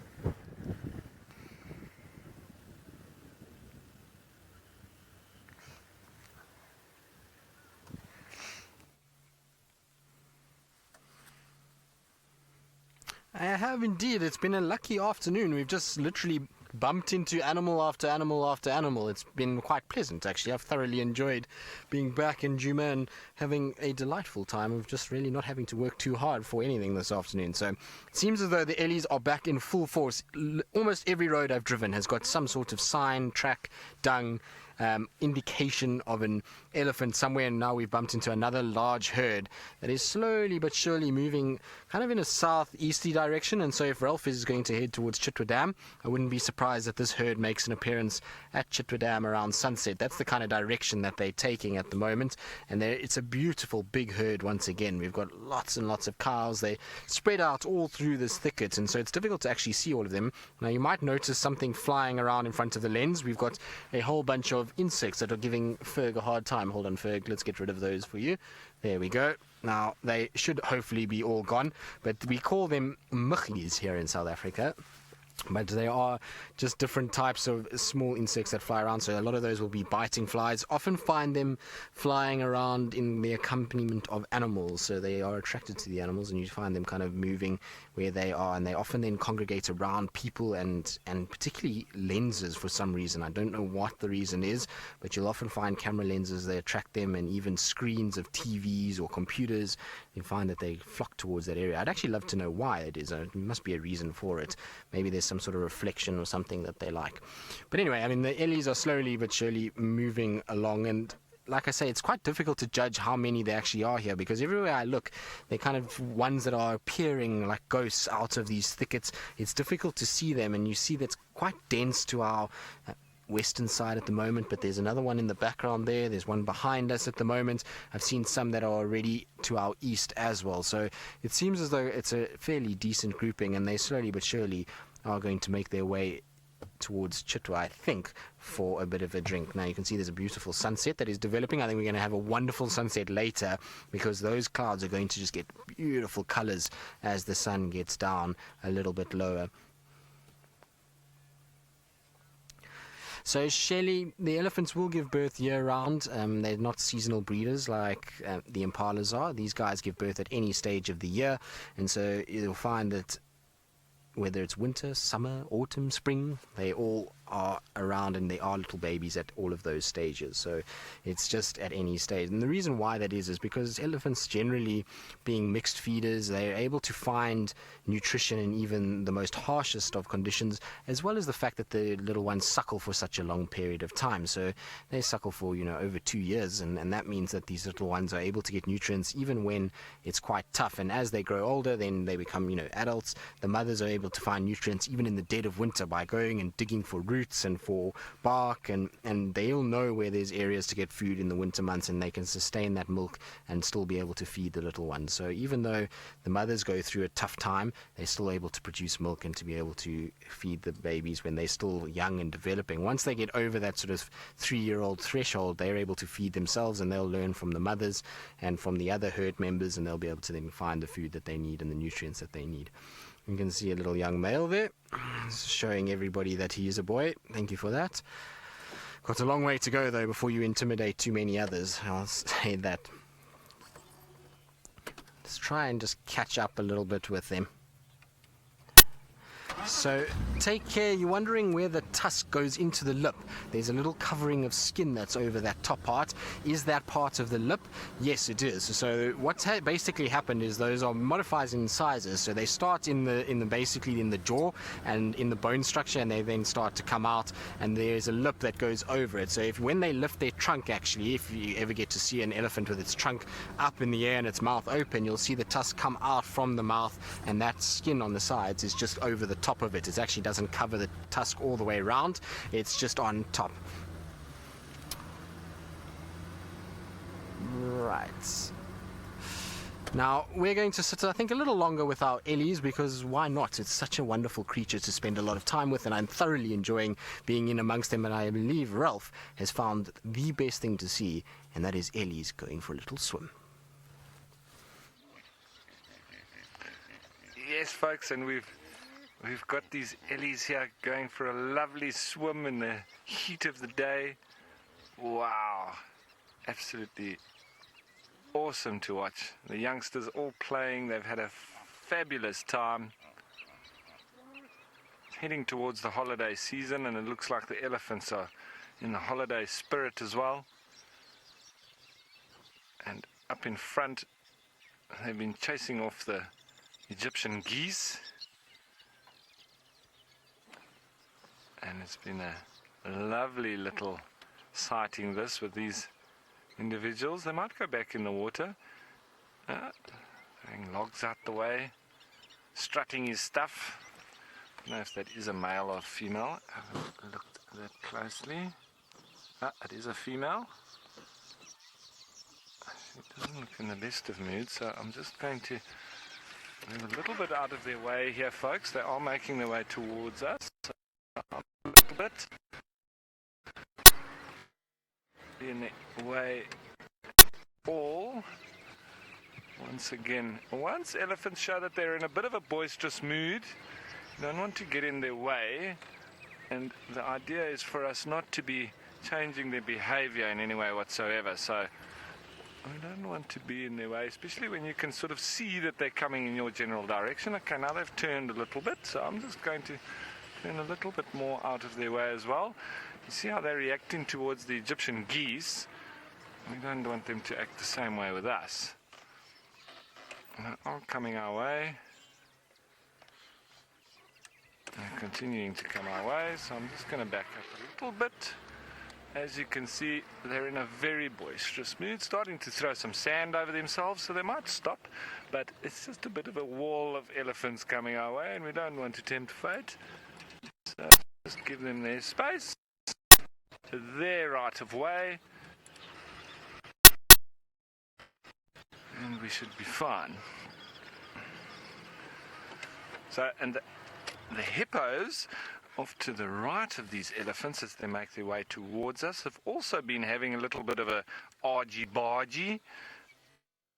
So everybody's been having a little bit of a confrontational day.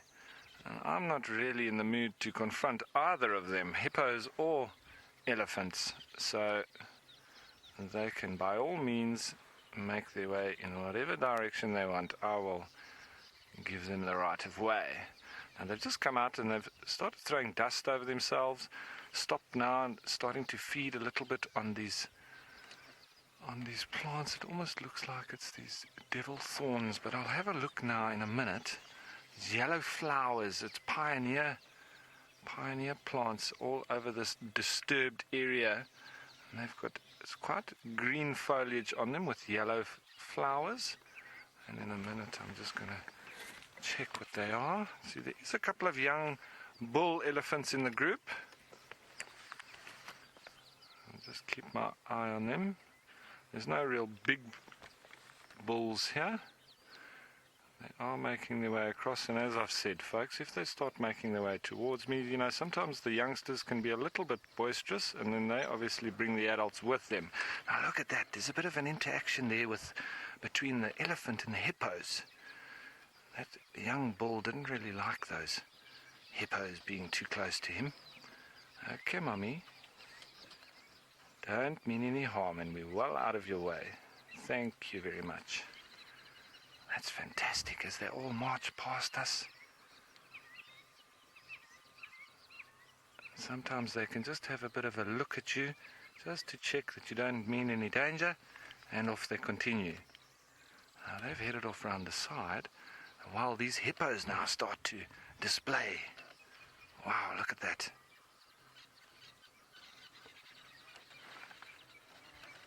So hippos generally, when the elephants are making a bit of a noise behind us. I don't know if you heard that.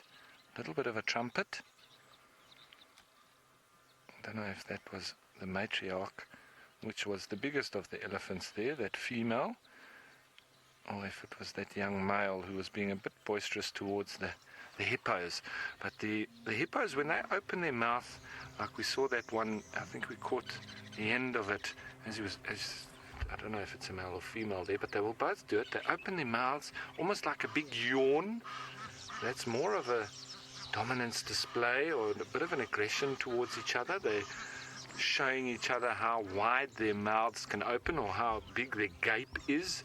And the one who's got the biggest mouth and the biggest gape is normally the one that lands up being the dominant one. If they don't back down, just from the sight of it, they can then land up fighting, which I think might have happened to that mommy with the little youngster, because she had that wounds on her back a couple of days ago, and it seemed like it had been caused by another hippo.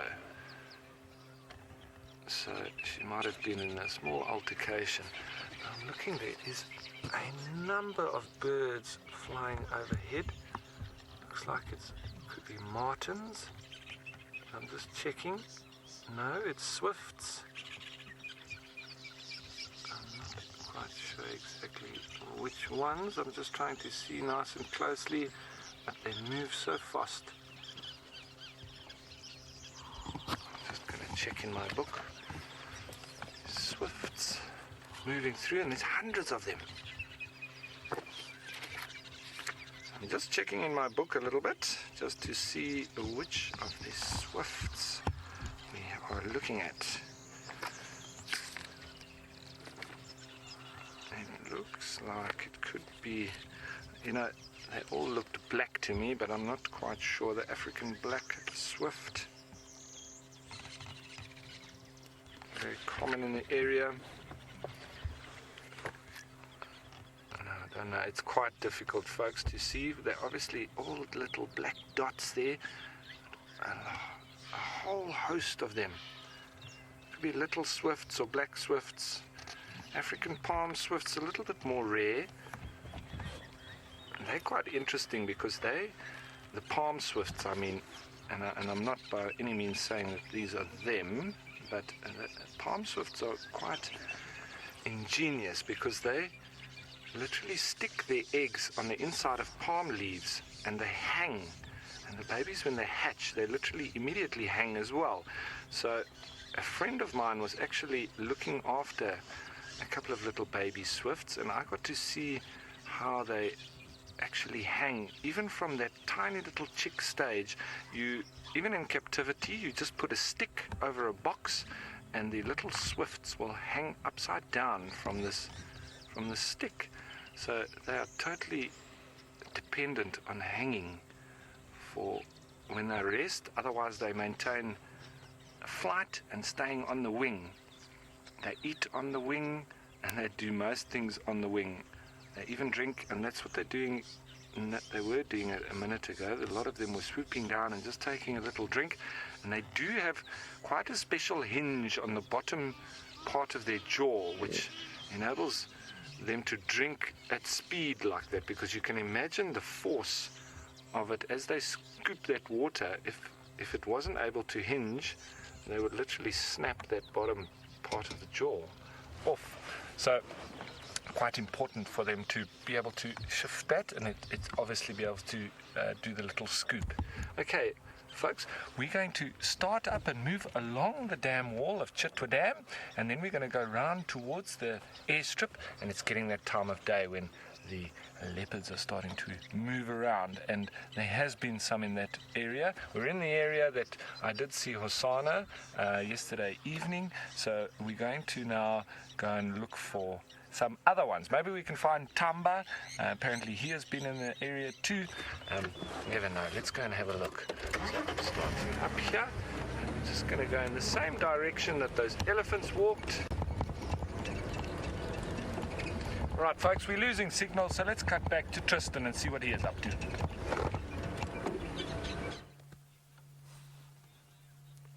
Now, I believe Ralph has had a beautiful time at Chitwa Dam, and it is the best time to be there, and as is it where we are. The sun is just getting to that time of the day where it becomes golden in color, and with the clouds that we've got at the moment, the clouds are just filtering it out and making the light a lot softer than what it actually appears. And with the bit of green that we've got after the rains, it really is a beautiful scene, just watching these elephants that are taking on a more yellow-orange color now because of the light as they go through these thickets and just feed slowly on their way towards the east. It's been amazing just to sit here because we've sat in relative silence, and just hear them feeding and moving all around you is just one of the most wonderful and special things in the world.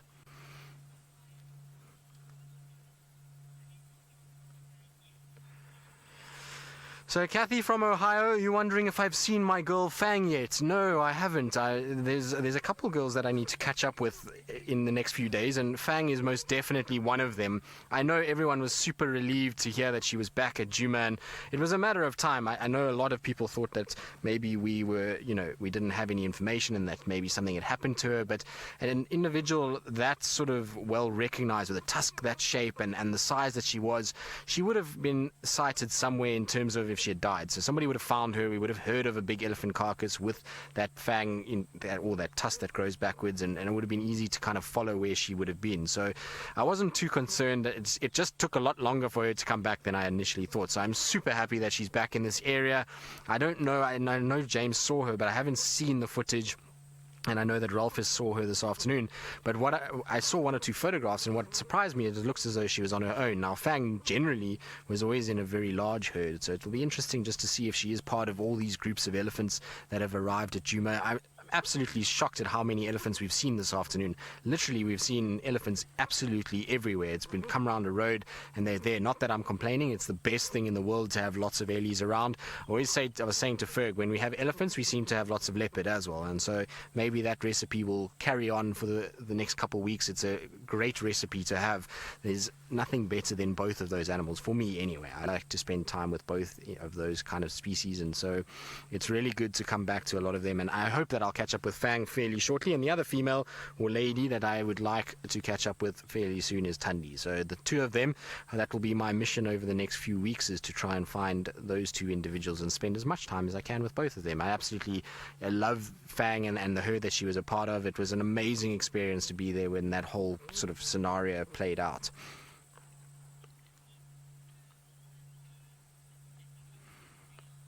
Rihanna, you're wondering if elephants will ever eat bones and I think you said birds, etc. So not that I've ever seen. They do pick up bones from time to time, so you will see them going past a carcass and they'll pick it up with their trunk, and sometimes they'll even put it towards their mouth, but it's not very common at all, and that's generally if it's an elephant carcass. I haven't seen them doing it with anything else. I've seen them walk right past buffalo skeletons, I've seen them walk past impala skulls, all those kind of things, but it seems as though when they get to a point where they have another elephant that's to pick it up and they put it towards their mouth, I don't think they actually gain any nutrients from it like something like a giraffe would when giraffe practices osteophagia, when they put bones in their mouth and they suck on them and to gain calcium content. I don't think it's the same with the Ellies. I think it's more of a intrigue, and they're trying to work out if there's maybe some sort of a scent or something that they can use to figure out what went on there. I've seen it only with other elephants' skeletons, and down near Chitwa, there's an area as you go towards the airstrip. If you're coming from the dam side on the eastern side of the lodge, there was an elephant that died there, and that elephant decomposed over the months, and it was absolutely fascinating to watch the elephants coming past that skeleton and that carcass, and the amount of touching and maneuvering of those bones that took place was absolutely phenomenal. But anyway, we're going to probably sit a little longer with our Ellies. The light is just getting better and better, and we've got such a beautiful view of the sunset that's about to happen. But I believe Ralph has got a bird, so before it flies away, let's go across to him and see the majestic beauty of Africa. Thanks, Tristan. Absolutely, we do have a wonderfully beautiful bird, and a very iconic and special bird as well, the African fish eagle, and he's just sat down on the edge of the dam wall, and he's looking like he wants to catch some fish. So we've just stopped and we want to see if he is potentially eyeing up some prey in the water. He's looking in the direction of the hippos as well, but there might be some fish moving in the area because he's looking very intently. So there is a possibility that he takes to the wing and stretches out those talons and grabs a fish on his way through, but I'll just have to sit and wait. Maybe he's just wanting to go down for a drink. That's also possible.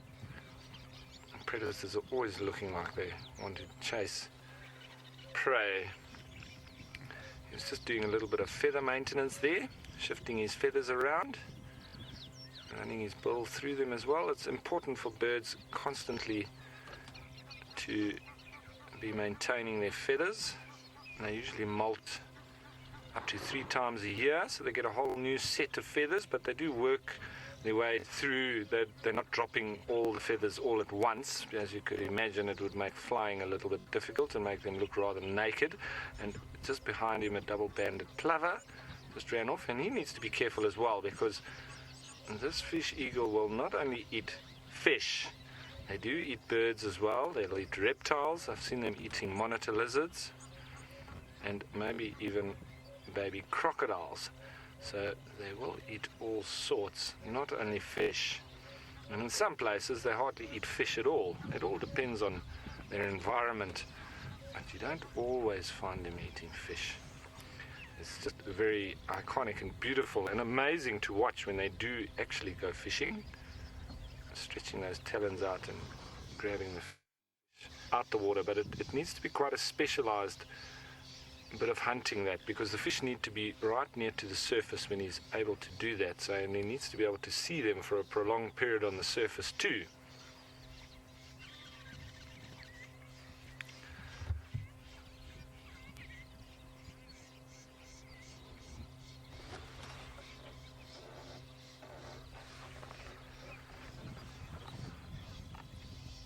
And Byron making a lovely comment, one of the Wild Earth presenters, saying that it looks like a beautiful afternoon on Juma.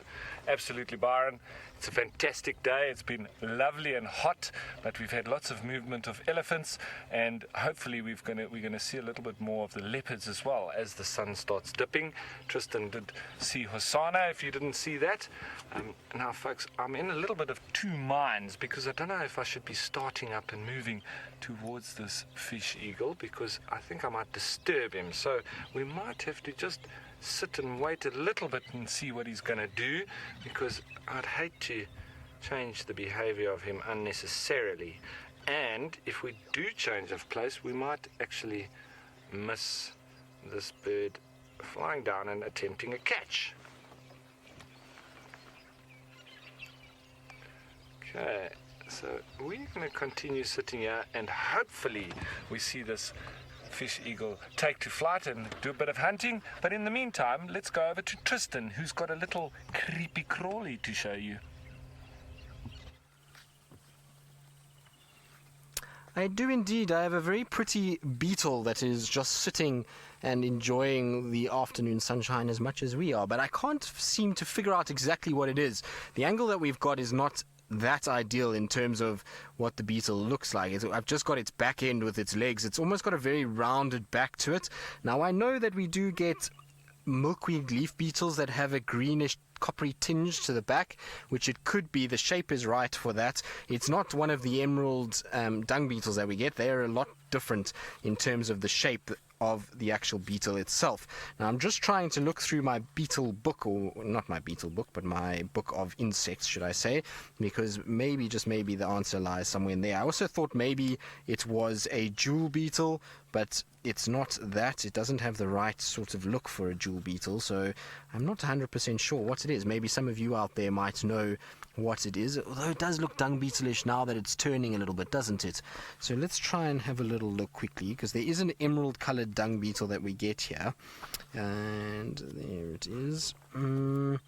Small green dung beetle is what its name looks like, but now I can't see the head nicely to see. But this is what we're talking about, is this little guy over here. It's got that right kind of shape, although the back legs seem a little short on this particular beetle. Maybe I'll have to go and have a little look, but it's the right coloration. It's got this emerald kind of color, and it's much like any of the other dung beetles. You see them out and about. And I recently was in a park not too far from Johannesburg in the northwestern province of South Africa, and these guys were absolutely everywhere. The green dung beetles and the small green dung beetles, they were all over it. And so it might be one of those, but it just doesn't seem like the right shape. Although I see it's turning its face towards us now. Hold on, let's see. Maybe we can try and reposition ourselves so I can actually see what the head looks like. It might help in our identification of our beetle. Now, I know it's just a little beetle and these things don't seem that important, but I love trying to ID these little things and try and work out exactly what these beetles are. There we go. You see it's come out onto the open, so it's actually sitting. Ferg, you need a hand with that, so you should be able to get it up a little bit, Ferg. There we go. Straight in, and then just to your left. There we go. So now it's come out onto the edge there. Now, it's not a dung beetle, that's for sure. It's got a different head, does it? Is it a dung beetle? I don't know. It looks dung beetle-ish. Maybe you guys at home can help me. But I think small green dung beetle is what we are looking at. It seems right. I just can't see the shovel on the head like they normally get. Either way, it's a beautiful creature. It's an emerald green color, and when the sun was shining on it, it was glistening with this green. It was absolutely beautiful, particularly against that drab, dry background that it's on at the moment.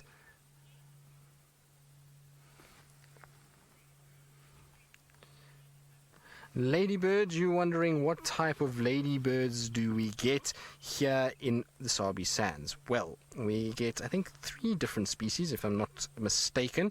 There are lots in South Africa, but in the Sabi Sands we get 3 different species. I'm just trying to find them in my book so I can show you which ones we get. Now, of course, they are very similar, and so a lot of the time they just get branded as the same thing, even though they are different. So if we have a look here, we go. So the ladybird that we get, and I wonder if it's maybe the same as what you get, is this particular individual over here. So we do see them. They're not commonly occurring in this area. It's not as common as some of the other sort of similar typed insects that we get, but they do sometimes show themselves. This is the other one that we get, which is a lot more common. I've seen this one a lot more. It doesn't actually have a common name at all, so it's not referred to as a ladybird bug, but it is of the same family and looks very similar. It's just a lot more red on it than the one at the bottom, which is the ladybird bug that we're talking about. But you do get these guys here very seldom, should I say. It's not that often that you'll see them.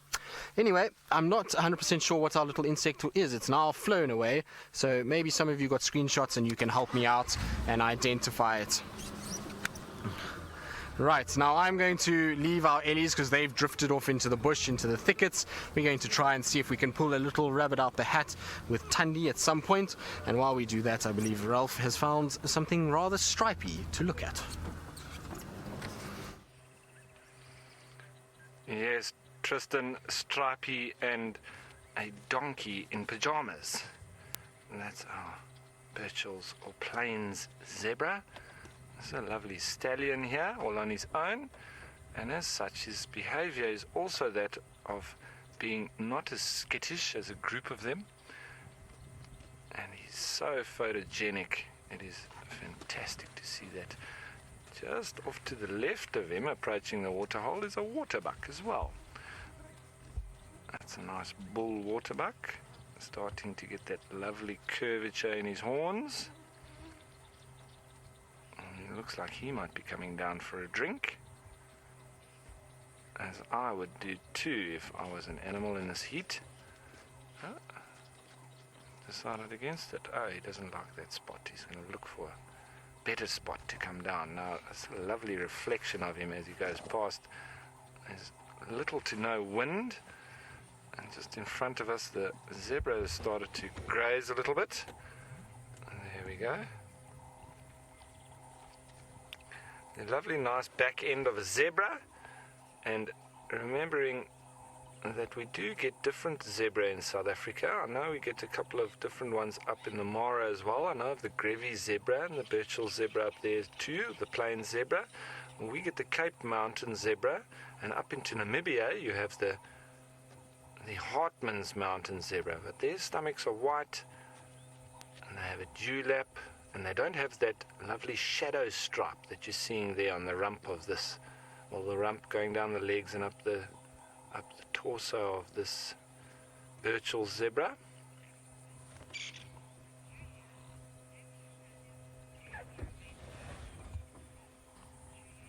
Julia asking a very pertinent question. Do the stallions usually stay on their own or not with the herd? Now, that it can happen, especially with the younger males that haven't established themselves a harem. Generally, the males will move with the herd. The youngsters, they'll stay with mommy's herd that has been established by a stallion, and then once he comes of age, that stallion will chase him off. And then he can wander around on his own for a little while until he can challenge for a harem himself. Now, they're not territorial, but they do protect a group of females. At present, maybe he's enjoying the alone time. Hasn't got himself a group of ladies just yet, so he's still in that movable mode. And Waterbuck also making his way towards the zebra. He's also having a quiet feed. Beautiful animals those are, as we saw the females a bit earlier.